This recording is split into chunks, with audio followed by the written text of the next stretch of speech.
우리 같이 말씀 나누겠습니다. 오늘 성서정과 24번째입니다. 나를 사랑하면 내 계명을 지켜라 하는 제목으로 말씀 나누겠습니다. 벌써 부활절기 6째 주입니다. 다음 주 주일이면 기쁨의 50일이 이제 마지막 주가 되고요. 그 다음 주에는 드디어 성령 강림 주일을 맞이합니다. 성령 강림절이 되면 우리 대림절로 시작했던 교회력이 끝나고 이제 평상절로 들어가는 시간입니다. 상당히 빠르다고 느껴지네요. 부활절길 동안 어떠셨습니까? 여러분, 부활신앙이 생기고 더 굳건해지셨습니까?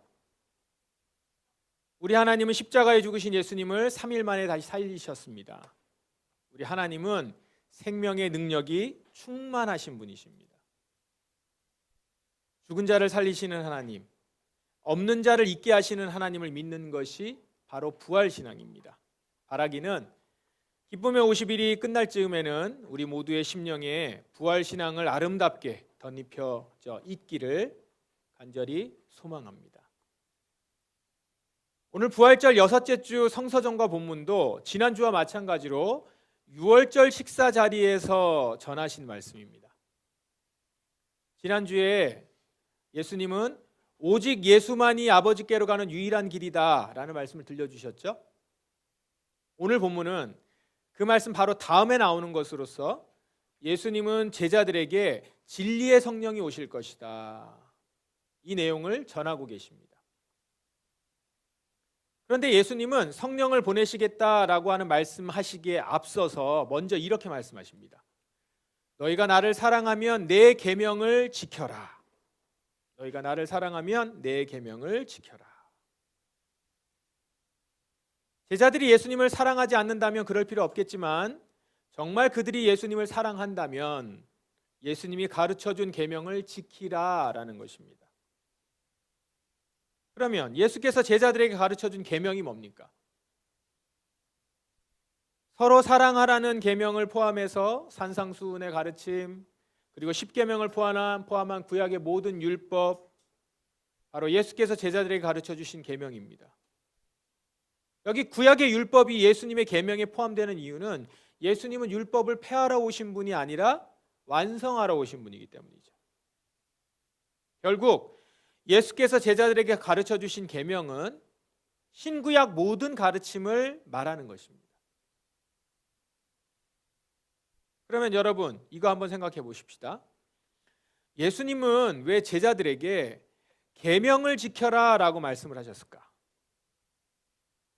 왜 이렇게 말씀하실까요? 그냥 온 마음을 다해서 사랑하라 라고만 하면 안 될까요?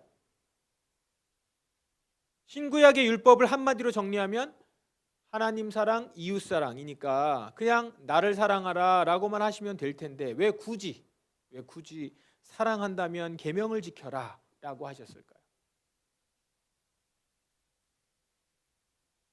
여기서 잠깐 시 한 편을 보겠습니다. 여러분 같이 나눠드린 내용에도 이제 그 소그룹지 내용에도 있는데요. 한용운의 복종이라는 시입니다. 한용운은 잘 아시다시피 불교의 승려로서 일제강점기에 활동했던 시인이자 독립운동가였습니다. 승려라는 이유로 보통 교회에서 그의 시를 인용하기를 좀 껄끄러워하지만 사실 그의 문학작품은 교과서에도 실리고 여러분들 다 배웠죠? 그럴 만큼 불교 사상을 뛰어넘어서 인류 보편의 가치와 정신을 담고 있습니다. 그런 의미에서 한번 이 시를 한번 보겠습니다. 남들은 자유를 사랑한다지만은 나는 복종을 좋아하여요. 자유를 모르는 것은 아니지만 당신에게는 복종만 하고 싶어요.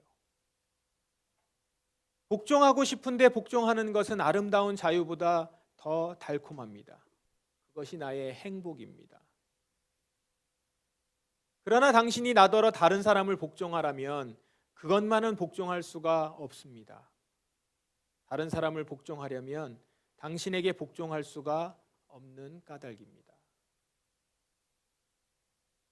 이 시에서 시인이 복종하겠다라고 하는 당신은 일제에 의해 점령된 조국 조선을 가리키는 거겠죠? 시인은 자유보다 복종을 좋아한다고 말합니다. 자유의 아름다움과 가치를 모르는 것은 아니지만 당신에게는 복종만 하고 싶다는 거예요. 왜요? 당신에게 복종하는 것이 자유를 누리는 것보다 더 달콤하기 때문이죠. 그것이 자신의 행복이기 때문입니다. 이 시에서 우리는 사랑과 순종의 신비로운 관계를 발견합니다. 사랑은 순종을 낳는다는 거죠. 사랑과 순종은 뗄래야 뗄 수 없는 관계인 겁니다. 공감하실 겁니다. 우리도 누군가를 사랑하게 되면 기꺼이 내 자유를 포기해서라도 그 사람이 원하는 바를 다 들어주고 싶잖아요. 사랑하는 남녀 간에도 그렇고요. 자녀를 사랑하는 부모의 마음도 그렇지 않습니까? 부모가 사랑하는 자녀를 위해서 고민 없이 복종하지 않습니까? 이 복종이에요.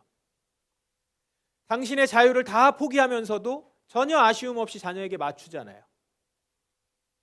내가 하고 싶은 걸 못하더라도 내 자녀에게 좀 더 좋은 것을 주고 좋은 기회들을 열어주는 것을 큰 행복으로 여기지 않습니까? 내 자유가 좀 제한되더라도 그것 때문에 내 사랑하는 연인이 행복을 느낀다면, 내 사랑하는 자녀가 기쁨을 느낀다면 그것이 얼마나 달콤합니까? 사랑과 순종은 바로 이런 관계라는 거죠. 사랑하면 자발적으로 순종하게 됩니다. 예수님이 당신의 제자들에게 바라시는 사랑이 바로 이 사랑이라는 겁니다. 기꺼이 자유를 포기하면서 복종을 선택하는 사랑. 너무나 사랑해서 그 복종이 행복인 사랑. 그 사랑이 바로 예수님이 우리들에게 바라시는 사랑이라는 거죠. 주님을 사랑해요 라고 말은 하면서 순종은 부담스럽게 여긴다는 것은 사실 예수님이 말씀하신 사랑은 아닌 겁니다.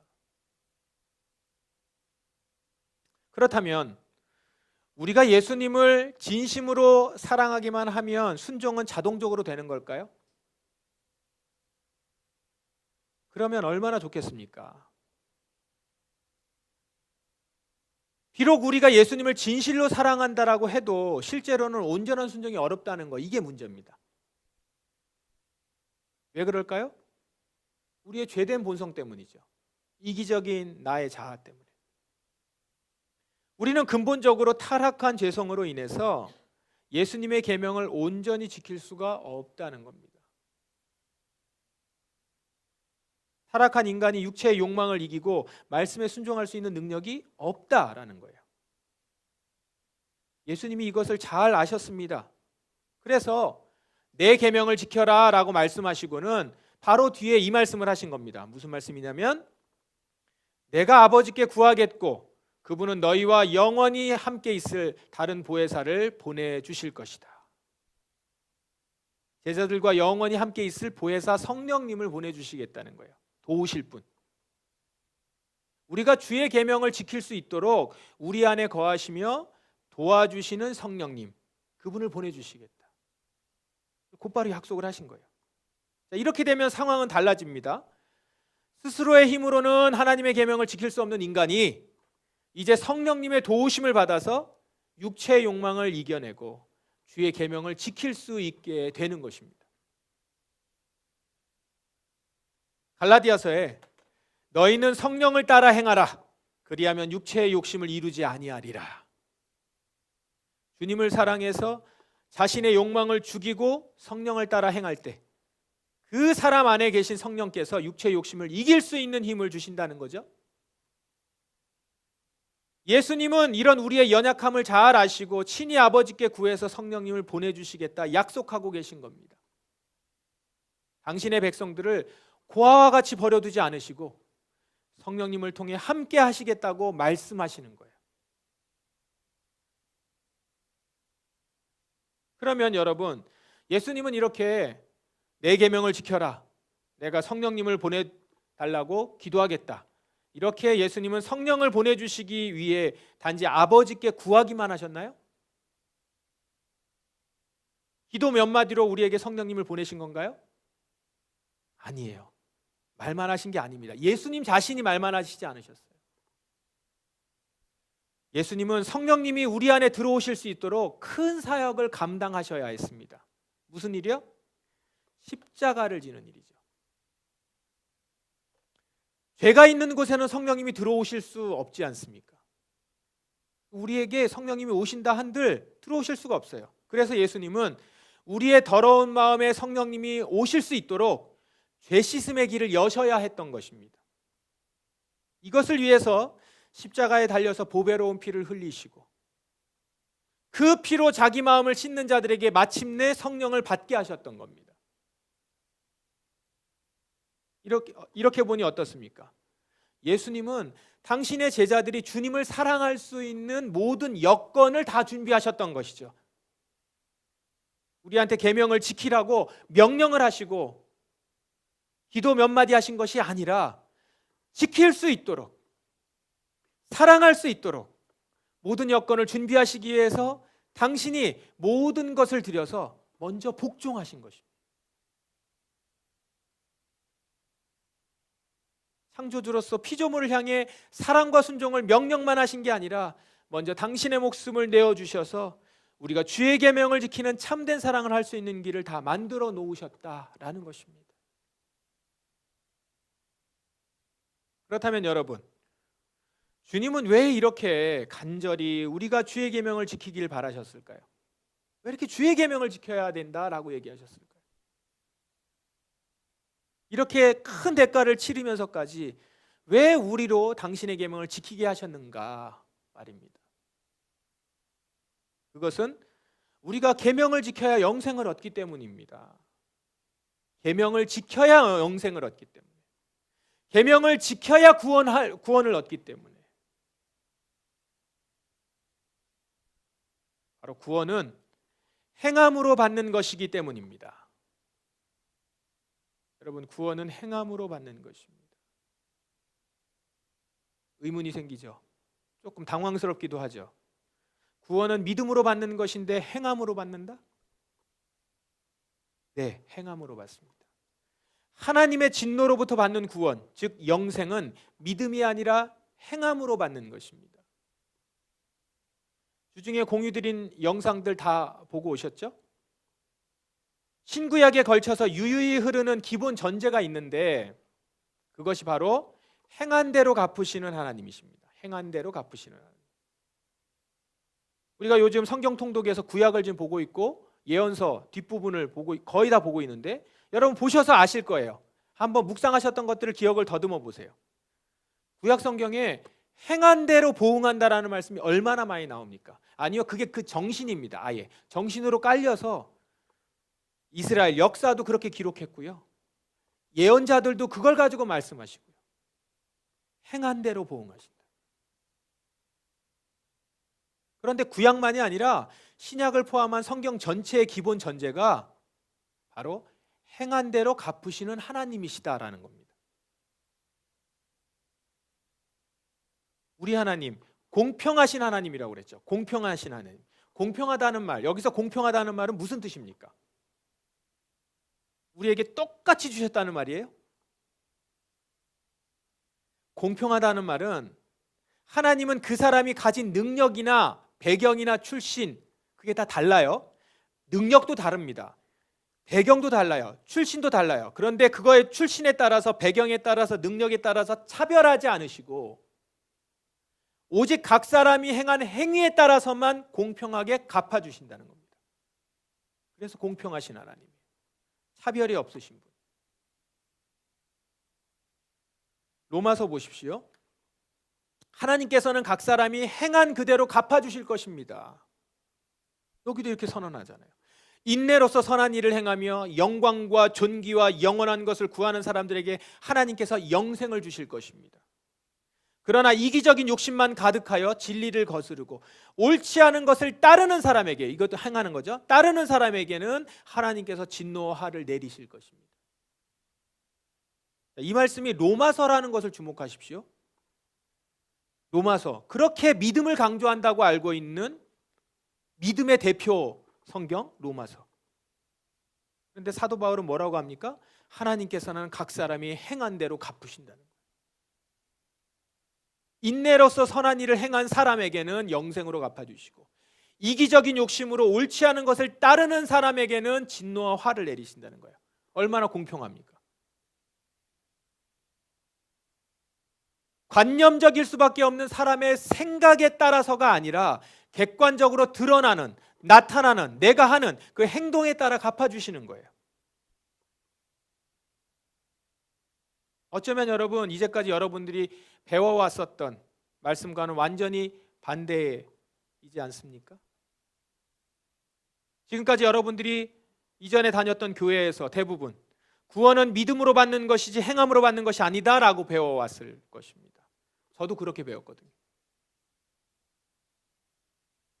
그런데 이것은 명백히 잘못된 복음입니다. 그동안 한국 교회는 잘못된 복음을 가르쳐 왔던 것입니다. 우리 교회의 그 새가족 교육의 3과가 아르뱅주의 신학을 소개하는 부분이 있죠. 거기서 한국 교회의 잘못된 구원론을 구체적으로 다룹니다.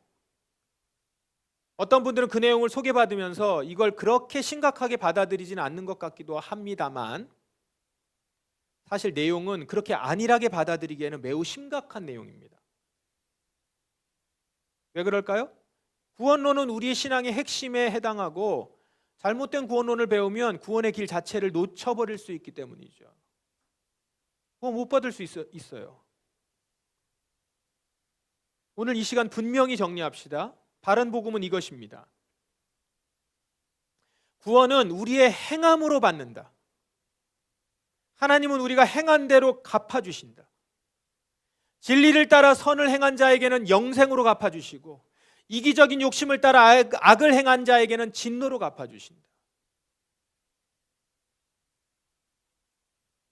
그렇다면 구원은 믿음으로 받는다. 이 말은 어디서 왔을까요?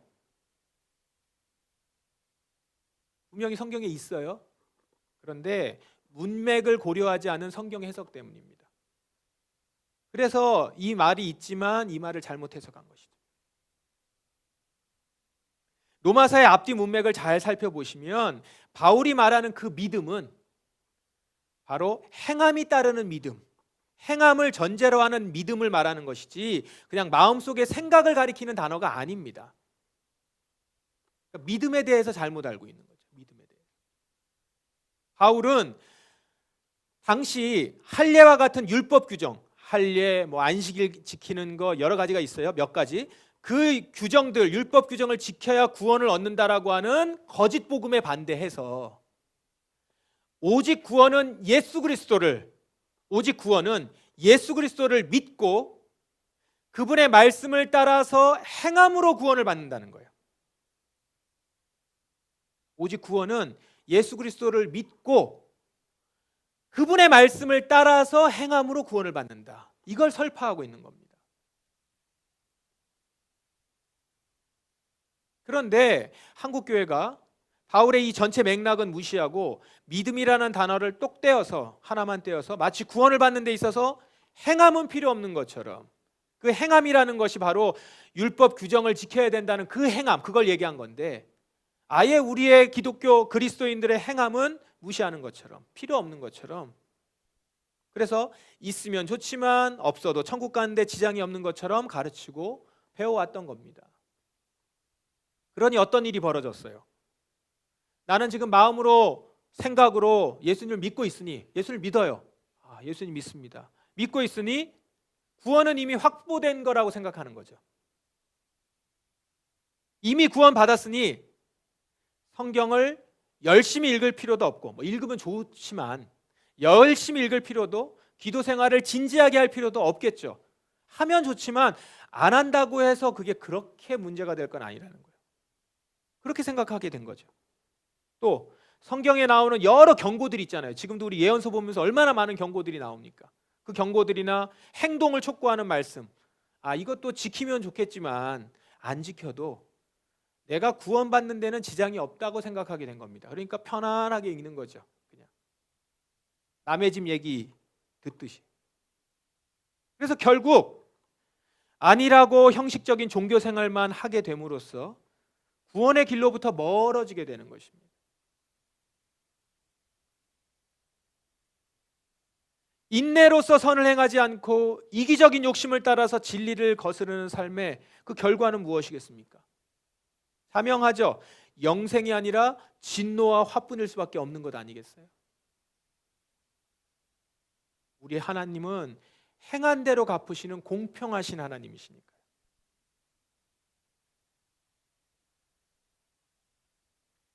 영상에서도 보셨지만 우리는 지금 광야길을 걸어가고 있는 과정 중에 있습니다. 애굽에서 나왔지만 아직 가나안에 입성하지 못했다는 거예요. 즉 천국에 아직 들어가지 않았습니다. 자신의 정욕을 십자가에 못 박고 성령으로 거듭난 성도들은 이제 막 죄에서 해방된 거예요. 애굽에서 나온 거예요. 그러나 아직 가나안 땅에 들어가지 않은, 아직 천국에 들어간 것은 아니라는 겁니다. 광야에 있어요. 광야에. 이 말을 다시 하면 거듭난 자라도 이 땅에서의 삶을 말씀대로 잘 살지 못하면, 즉 주의 계명을 지키지 않으면 천국 입성이 불가능하다는 거예요. 광야에서 객사하는 겁니다. 그냥 끝나요. 애굽에서 나왔던 좋은 경험만 가지고 그냥 거기서 끝나. 우리 영상에서 교수님도 말씀하셨지만 성경은 우리의 최종 구원을 대부분 미래로 표현합니다. 완료형이 아니고 미래형으로. 우리의 구원은 미래에 있을 일이지 결코 이미 완성되었거나 확정된 것이 아니다라는 겁니다. 회개의 세례를 받고 성령을 받은 자라 하더라도 지금 여기에 성령을 따라 행하지 않고 내 이기적인 본성대로 행동하면 그에게 하나님의 최종 구원은 임하지 못한다라는 것입니다.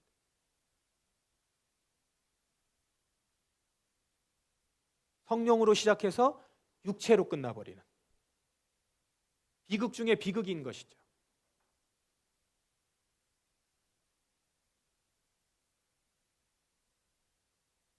영상에서 이런 말도 있었습니다. 우리의 꿈과 하나님의 꿈이 다르다. 이런 내용들도 있었습니다. 우리의 꿈은 뭐예요? 오직 천국만 들어가는 거예요. 애굽에서 나오자마자 곧바로 가나안 땅으로 훌쩍 넘어가는. 광야의 40년의 과정은 건너뛰고 싶은 거죠. 축지법이라고 얘기했죠. 영상에서는. 훌쩍 뛰어넘고 싶은 거예요. 그러니까 나를 부인하고 나의 십자가를 지고 주님을 따르는 인내의 과정은 생략하고 싶은 겁니다. 그래서 믿음으로 구원을 얻는다, 행함이 필요 없다, 이 말을 아주 쉽게 받아들였는지도 모르겠습니다. 하지만 그런 꿈은 우리들의 야무진 소망일 뿐 하나님의 구원 계획과는 전혀 상관이 없음을 기억해야 합니다. 하나님의 꿈은 당신의 백성들이 하나님을 닮는 것입니다. 광야의 시간 동안, 광야 40년을 사는 동안 우리 안에 계신 성령님을 의지하여 나의 욕심을 다스리고 하나님의 계명에 순종할 수 있는 자로 자라가게 하시는 것이 바로 우리를 향한 하나님의 구원 계획이라는 겁니다. 광야길을 지나가도록 하셨어요.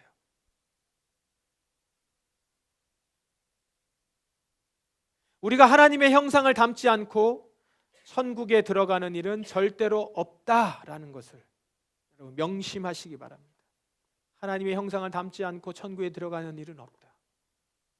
하나님의 형상을 닮지 않으면 주께서 뭐라고 말씀하실까요? 내가 너를 모른다. 내가 도무지 너를 알지 못한다. 나더러 주여 주여 한다고 해서 들어가는 것이 아니라 나는 너를 모른다. 왜요? 닮지 않았거든.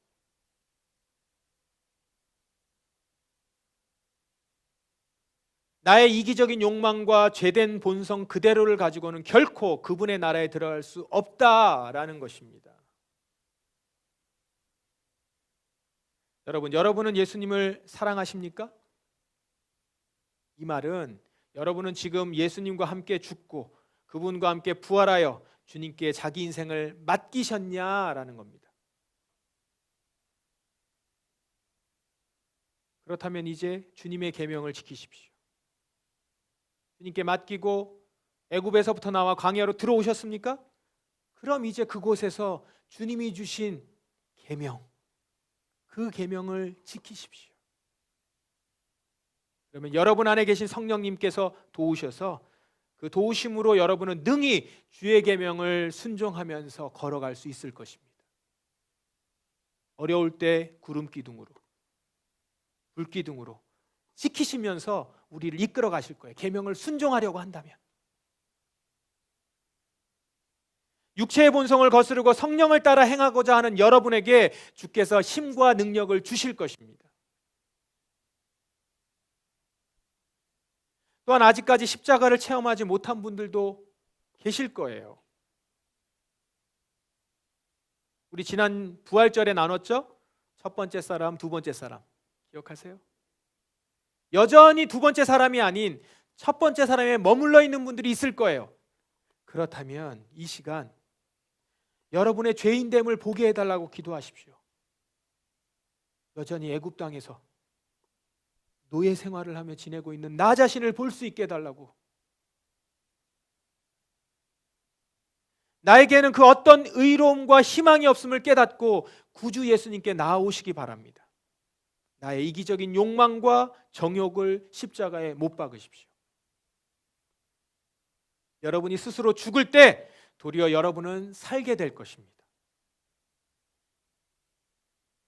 죽은 자를 살리시는 하나님을 믿으시고 기꺼이 십자가에 죽으시기 바랍니다. 그게 부활신앙입니다.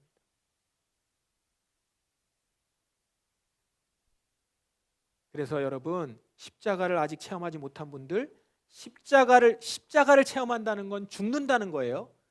그리고 나서 부활을 체험한다는 겁니다. 십자가를 체험하면 부활을 체험해요.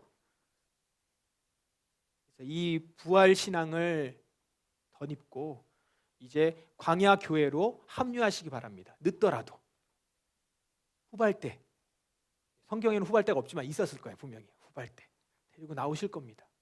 지금도 기다리고 계세요. 그래서 여러분 합류하십시오. 그때 여러분은 만나와 메추라기로 먹이시고 구름 기둥과 불 기둥으로 인도해 가시는 주님과 동행하게 될 것입니다. 오늘은 어버이 주일입니다. 자녀에게 최고의 부모는 어떤 부모일까요? 건물을 물려주는 부모입니까? 상속재산을 크게 넘겨주는 부모입니까? 그런 것들은 우리 자녀들로 좀 편하게 살아가게, 편안하게 살게 할 수 있을지 몰라도 결코 영원한 생명을 줄 수는 없을 겁니다. 하늘과 땅을 만드시고 지금도 온 세상을 다스리시며 장차 영생과 영벌을 판단하실 하나님을 알게 할 수도 없는 겁니다. 최고의 부모는 하나님을 전심으로 사랑하고 그분의 계명을 신실하게 지키는 부모일 것입니다. 하나님을 보여주는 부모보다 더 좋은 부모가 있겠습니까? 진리의 성령님을 모시고 끊임없이 하나님을 닮아가는 여러분들의 모습에서 여러분의 자녀들은 하나님을 보게 될 것입니다. 그리고 여러분이 걸어간 그 길을 따라 여러분의 자녀들도 걸어가므로 행한 대로 갚으시는 하나님의 구원을 다 받아 누리게 될 줄 믿습니다. 이 모든 축복을 여러분과 여러분의 가정이, 여러분의 자녀들이 다 받게 되기를 주님의 이름으로 축원합니다. 기도하겠습니다. 시간 기도하십시다. 주님, 행한 대로 갚으시는 하나님을 믿고 주의 계명대로 행하는 믿음의 성도 되기를 원합니다. 주님을 사랑하기에 주의 말씀을 따라 살겠습니다. 약속대로 주님은 저를 당신의 나라로 이끌어 가 주실 줄 믿습니다. 이 믿음을 가지고 주님을 따라가는 삶, 주님을 닮아가는 삶을 살기 원합니다. 또한 믿음의 부모로서 주님을 닮은 모습을 우리 자녀들에게 보임으로 우리 자녀들도 주님을 따라가며 그 안에서 복을 다 누리게 하옵소서. 이렇게 주님 앞에 나아가며 기도하시겠습니다. 통성으로 기도하겠습니다. 하나님 아버지,